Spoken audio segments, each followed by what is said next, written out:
Jagadish, so what are the three levels of consciousness that were mentioned by the media and how do you interpret them?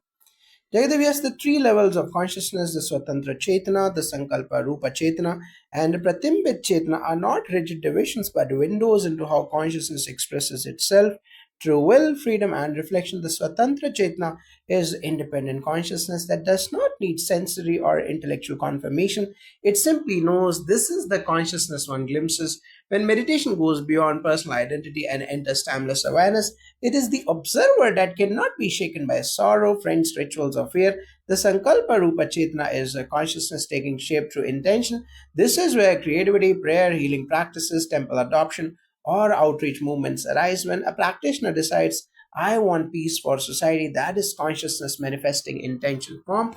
The Pratimbit Chetana is reflected consciousness like the moon reflecting on a lake. Here, consciousness appears through senses, logic, custom, social identity, emotional validation, and cultural narratives. Human daily functioning largely operates here. The deeper interpretation is that all three are not separate entities but three states of expression or one awareness. Only the third state needs naming, description, ritual justification, or trend logic. The first state needs recognition without narration. The second state needs intention without ego. Meditation transports practitioners from reflection state back to intention state and then into independent state where boundaries dissolve. This is the journey from smriti to bhajan to meditation to Shiva. That is the interpretation. Now, this is also outreach strategy. When beneficiaries speak, curiosity multiplies. It creates psychological ownership for them, not by him. He does this because consciousness is universal and Shiva is beyond description. Instead of dominating narrative, he multiplies narrators. That this is Karuna in communication posture, humility as pedagogical strategy, and decentralization as spiritual service. The more mouths that speak peace, the faster suffering dissolves. That is why he does it. Now, Gurudev said consciousness has many forms, not one. From a Vedic perspective, how is consciousness defined? Jagadev, in the Vedic lens, consciousness is living energy with intelligence that acts without needing sensory organs. Gurudev beautifully said, consciousness can smell without nose, taste without tongue, hear without ear, and perceive without eye, feel touch without skin. This means conscious is not a product of senses, senses are a product of consciousness. The Vedic Sun interprets this in daily service ethos as not discriminating pain based on identity. Avaidya heals hearts regardless of ideology because healing is a consciousness expressing compassion, duty, not reflected identity, permission. The world is filled with Chaitanya or alive intelligence vibration. Meditation is not acquiring consciousness but merging into its pure recognition. Education without values is dead information. Consciousness education awakens intelligence with compassion. That is Vedic consciousness. Now, how does meditation help bridge this sense of inner isolation, especially among you today? Jagadev, today youth are exposed to hyper comparison cycles, constant social evaluation, and digital identity pressure. Many join clubs or trends not to enjoy environment but to feel mirrored belonging. Meditation works at root by giving identity breaks, silent companionship, and prana reset. It strengthens emotional courage so youth can express freely without needing trend validation. Bhajans create community prana upliftment. Kriya clears the inner pain. Meditation connects independent observer state. Anxiety drops. Creativity rises. Compassion awakens. The bridge is built within, not through followers, but freedom. Now, Gurudev compared heart and mind dynamics to breath and daughter in law. Struggle. How can this be solved spiritually? Jagadha, the tug between heart and mind can't be ended because it is nature of manifestation. The mind seeks novelty, the heart seeks familiarity. The spiritual key is dhairya or the patience and the surrender of witness consciousness. Breath discipline practices like Kriya act as the balancing bridge. When prana is rhythmic, mind doesn't demand rebellion. Here, heart doesn't enforce nostalgia, both relax into place. Solution is not elimination but acceptance without suffering, narrative ownership. Now, youngsters now call it Gen Z bhajan clubbing. Is it spiritually effective or just social labeling? Yeah, the labeling is smriti practices, shruti. Singing devotion vibrates prana directly, regardless of generation or platform. The label is entry point.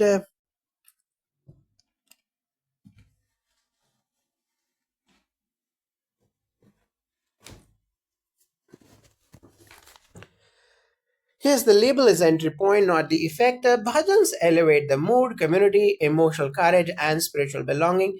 The gain is awareness upliftment through sound vibration, not brand definition. Now, Gurudev said, here customs have no relation to spirituality. Then why do such traditions persist so strongly in India? The traditions persist because culture needs structure, identity, reassurance, and continuity frameworks. Hair rules, cloth customs, or clock confusion are Smriti constructs, not spiritual truths but social rhythm stabilizers. But when Smriti dominates, people get lost in irrelevant anxieties rather than meditation. The spiritual path lies in awareness, prana elevation, and compassion, not hairstyle scheduling.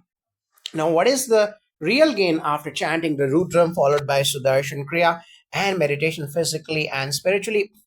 Either physically, Rudram chanting purifies the sound vibration fields, optimizes breath cycles, and stabilizes neural rhythm. Sudarshan Kriya then resets the vagus nerve, reduces cortisol, stabilizes heartbeat, and releases stored emotion from body memory. Meditation finally dissolves identity pressure, giving deep rest. Spiritually, chanting awakens the devotion. Kriya cleans inner pain. Meditation gives timeless witness awareness. Physical peace plus spiritual expansion coexist as one embodied experience. Now, Gurudev said outreach is vital to reduce pain in society. How can spiritual foundation scale this without losing essence? Jagadev, scale the platform, not the ego. Multiply teachers, not narratives. Retain purity of practice, humility of communication, compassion of service, and timelessness of intent. Outreach should be consciousness driven, not trend dependent. Practice should remain shruti, even if delivery becomes digital smriti. Now, why do people seek peace in darkness through nightlife, addiction, escape patterns? Because the mind tires from identity pressure and seeks forced dissolution through external sensory shock. But that is temporary identity numbness, not true spiritual peace. Meditation dissolves identities safely, naturally, without trauma, and without aftermath pain. Now, how does the Sudarshan Kriya physiologically help men release emotion that society never witnessed? The breath rhythm bypasses narration and touches stored emotion in body, offering a somatic expression without judgment, commentary, or identity interrogation. It gives release without social permission. Now, what does Yoga Re Pranam symbolize about modern devotional movement started long back in Argentina? It symbolizes that devotion blended with yoga, breath, community, and celebration is not new. It is timeless knowledge re expressed across space and eras without borders. Now, how does a revived or adopted temple influence medical and mental health healing in society? A temple's energy is like collective prana therapy center. It gives emotional security, values upliftment, spiritual identity reset, psychological comfort, and community belonging, indirectly boosting mental and physiological healing ecosystems. Gurudev says only technique education is incomplete. How should education evolve today? The education must include compassion training, prana regulation techniques, human values curriculum, emotional courage building, and meditative intelligence awakening. So knowledge becomes conscious, not mechanical. Now, Vedic scriptures say Vaidyo Narayano Hari. How does this connect to meditation outreach? Because a meditator must say prana peace like a Vaidya saves the physical prana without borders, labels, or discrimination. Now, what is the danger of saying anything in America's cultural context? As Gurudev jokingly said, it shows impulse consciousness without values. Where will becomes reckless due to lack of moral awakening. Meditation gives sankalpa consciousness without ego, intention without violence. Now, does bowing in surrender raise consciousness, or is it posture-based reverence? There is a surrender raises consciousness only when identity collapses. Posture is secondary, faith is primary, awareness is ultimate. Now, how do clubs become temples unintentionally when bhajans begin there? Because collective prana vibration sanctifies the space, not architecture, but awareness pattern. How does this time perception dissolve in deep meditation? Later, when the observer remains, but I who narrates time dissolves, time becomes observed, not lived within. Now, why is Shiva not a future destination but present recognition? Because Shiva cannot be reached by movement, only recognized when movement stops. If everything is consciousness, then is suffering consciousness too? The pain arises in consciousness, suffering arises in identity attachment. Meditation dissolves suffering while pain can still be witnessed without trauma. Now, can devotion replace meditation? There, the devotion prepares a seed, meditation dissolves the sitter. Both cooperate, but meditation alone dissolves the time identity. How can a crying man in public be helped spiritually in 2025 psychological context? By offering non-verbal acknowledgement like meditation offers prana acknowledgement without questioning masculinity, vulnerability, or identity. How do breath and mantra cooperate? There, the mantra uplifts mind's frequency, breath uplifts body's frequency. When synchronized, awareness uplifts the soul frequency without borders. Now, if consciousness can perceive without senses, then why do we need senses at all? The senses help experience creation, meditation helps experience dissolution. Creation and dissolution are both consciousness play. Now, can we know Shiva without scriptures? Yes, if the mind is silent, but the scriptures guide silence, not Shiva itself. Why is patience a solution more than struggle termination? Because struggle is manifestation nature, patience is witness nature, Shiva nature is witnessing without struggling. Now, is viral mental health awareness new or ancient need remembered now? The ancient need remembered with the modern language labeling. How do gurus and doctors resemble spiritually? The both say prana without labels, both serve knowledge without borders, both heal without preview of time. Now, why are borders illusions but suffering remains real? Because borders are mind construct, suffering is identity construct, pain is prana construct, but consciousness is borderless and identityless when recognized. Now, what is energy with life compared to dead energy? Living prana carries intention and intelligence. Meditation awakens that livingness. Dead energy is mechanical task education without compassion. How does the Sudarshan Kriya bring both physical and spiritual gain simultaneously? The physical gain is stress release, neural coherence, heart rhythm stabilization, and emotional discharge. Spiritual gain is identity dissolution, timeless awareness glimpse, and silent belonging recognition. They are not sequential, they happen as one embodied phenomenon. How can Art of Living ensure a humanitarian outreach remains value rooted, not trend driven? By grounding every Kriya teacher in humility training, compassion orientation, non identification awareness, and timeless intent preservation, so human values become the curriculum, not the advertisement. Now, does singing bhajans in clubs diminish sanctity or multiply it? They multiply it if consciousness uplifts space without ego. A club becomes sacred when ego dissolves into sound vibration devotion. How can a temple adopted by a guru impact awareness of society more than self narrative? Because this temple becomes non-personal testimony, not guru advertisement, but a consciousness validation through transformed villages' peace, emotional courage, and belonging release. Now, what is the psychological root of traditions like hair scheduling or attire rules, if not spirituality? The mind builds identity safety nets where logic fails, but spirituality lies not in identity nets, but in net free awareness through meditation. Now, how does compassion education enter Vedic medical ethos in treatment of opponents or dons? Because compassion does not check ideology before saving prana, the Vedic ethos heals hearts physically and psychologically without preview of identity storyline. Now, what is the final state meditation aims at if not relaxation? That the relaxation is physical symptom, the aim is recognition of consciousness beyond time and space. Now, what is the danger of emotional suppression socially versus release through breath? Suppression builds suffering, breath releases dissolves suffering without interrogation of identity. Now, can trends like Zen Z, devotional clubbing act as stepping stones to true meditation? Yes, if devotion leads to breath discipline, breath leads to meditation, meditation leads to silence, silence leads to Shiva recognition, not trend worship. How does the Vedic Sun see roles of temples in modern crises like war, terrorism, and mental pain? Temples must become centers of collective prana medicine where human values are taught more than professions, awareness is expanded more than narrated, pain is released more than reason, and identity is healed more than defended. Now, what was the core message from today's satsang to society? Jagadev, that peace is ancient need, not new luxury. Time and space are tools, not truth. Education without compassion is incomplete. Devotion uplifts, but meditation alone dissolves identities. Men need breath medicine, not shame policing. Doctors and gurus must heal prana without borders. Shiva is not described, only recognized in silence. Now, if everything is a consciousness, how should humanity live after such wisdom? Neither humanity must live like awake in prana, serving without identity permission, healing without borders, uplifting without trend pressure, witnessing without suffering ownership, creating through intention, not ego, and dissolving through meditation, not darkness. Consciousness at its best does not fight change, it simply blesses creation and rests in dissolution. This is the timeless Vedic secret in modern humanitarian action. Now, how does Gurudev explain the concept of consciousness beyond the senses? Gurudev beautifully describes consciousness as the very essence that pervades everything. He clarifies that consciousness is not limited to what we see, hear, touch, taste, or smell.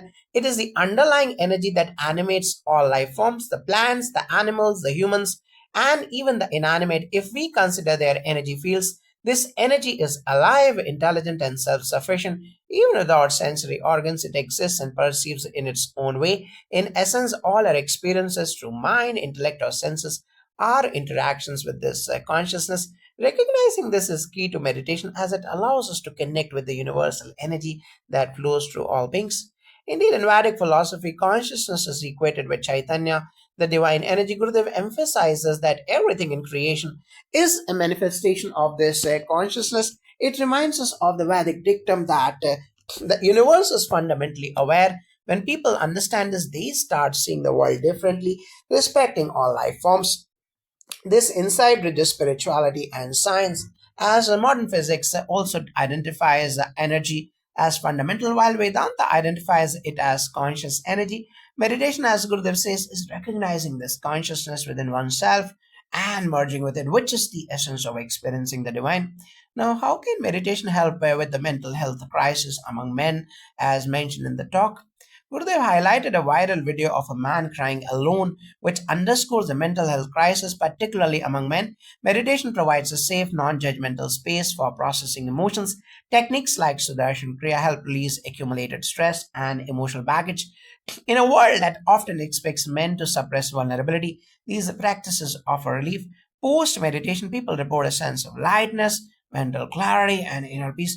Meditation strengthens resilience, enhances emotional regulation, and encourages men to confront feelings rather than avoid them. From a Vedic perspective, mental balance is directly linked to the flow of prana, the life energy. Meditation harmonizes the energy channels, creating an equilibrium in mind and body. The Vedic texts emphasize that mental disturbances occur when consciousness is distracted or unaligned. Techniques like Sudarshan Kriya, along with bhajans, cultivate a meditative rhythm that soothes the mind. Gurudev's approach integrates modern mental health understanding with ancient wisdom, showing that mental wellness is not merely a clinical issue, it is also a spiritual alignment. Now, can you elaborate on the three levels of consciousness Gurudev mentions? Gurudev outlines three levels: the independent consciousness, the Swatantra Chaitanya, the resolved or intentional consciousness, the Sankalpa Rupa Chaitanya, and reflective consciousness, the Pratimbimbit Chaitanya. Independent consciousness is pure awareness, free from external influence. Intentional consciousness is when awareness manifests as purpose or resolve, like human intentions guiding actions. Reflective consciousness is the mirroring of experience in the mind, our perceptions and interpretations. Understanding these layers helps a practitioner navigate inner states more consciously. It also explains why meditation deepens self awareness. It shifts one from reflective to independent consciousness. In Vedic philosophy, these layers correspond to the states of Jagrat or waking, the Swapna or the dream, and Sushupti or the deep sleep. But in a more nuanced way, independent consciousness is akin to pure awareness underlying all states. Sankalpa or intentional consciousness is active in waking life, while reflective consciousness interprets and mirrors the world. Recognizing these layers is essential for spiritual practice. Gurudev's explanation is practical. By understanding which level dominates our mind, we can adopt appropriate meditation techniques to balance thought, emotion, and perception. How does Gurudev address the age old conflict between heart and mind? Gurudev humorously explains that the mind always seeks novelty, while the heart gravitates toward familiarity and attachment. This tension is perennial. Meditation and pranayama provide a bridge. They calm the mind and align it with the heart's natural rhythms. When breath and energy are balanced, both heart and mind can operate harmoniously. Practitioners report feeling less indecisive, less anxious, and more in tune with their authentic selves. This approach is practical. It does not demand choosing one over the other, but harmonizing both through conscious awareness. The Vedic texts also describe this tension as the interplay of manas of the mind and hridaya or the heart. Manas is analytical, seeking new input, whereas hridaya is intuitive, connected to the soul's memory and emotions. Meditation trains the practitioner to witness this dynamic without attachment, creating balance. Gurudev's insight modernizes this ancient understanding, showing that this conflict is natural but manageable through discipline and awareness, which ultimately enhances decision making and inner peace. Now, what does Gurudev say about cultural rituals and hair or attire in spiritual practice? Gurudev clarifies that rituals like when to cut hair or how to dress are cultural conventions rather than spiritual imperatives. Spirituality is universal. The essence of practice is consciousness, not adherence to customs. For instance, in South India, unstitched garments are worn during worship, whereas in Badrinath, coats are worn. Both are culturally valid, not spiritually mandated. This demystifies religious rigidity and encourages practitioners to focus on essence over form. Now, the Vedic philosophy differentiates the Shruti or the revealed knowledge from Smriti or the traditions. Shruti holds the eternal truth while Smriti adapts to societal context. Gurudev emphasizes not confusing social rituals with spiritual necessity. The emphasis should be on inner discipline, meditation, and ethics. This approach allows spirituality to remain flexible and relevant across times, places, and cultures, making it more accessible and inclusive. Now, how does Gurudev reconcile modern time management with traditional concepts of time? Gurudev explains that time and space are human constructs with limitations. Practices like meditation allow one to experience the eternal beyond linear time. Concepts like daylight savings or clocks are conveniences, not realities. Meditation shifts perception from chronological constraints to experiential awareness, where the practitioner touches the timeless dimension. This enhances productivity while fostering inner peace. The Vedic texts refer to Kala as cyclical, not absolute. Gurudev's explanation aligns with this. The divine exists beyond temporal and spatial boundaries. Understanding this can reduce stress as one realizes that challenges are temporary and consciousness is eternal. Practical implications include calmer decision making, less anxiety, and a holistic approach to work life balance. Now, why does Gurudev emphasize Sudarshan Kriya and meditation for society? Gurudev states that mental stress, anxiety, and emotional turmoil are epidemic.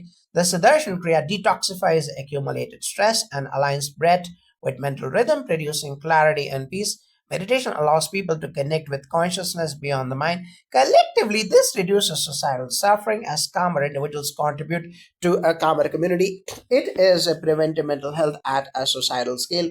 Now, from a Vedic perspective, when individuals are aligned with consciousness, society benefits. Naturally, the ripple effect of inner peace is harmony in relationships, reduced aggression, and better community functioning. Gurudev's emphasis reflects the Vedic principle that spiritual well being is inseparable from social well being.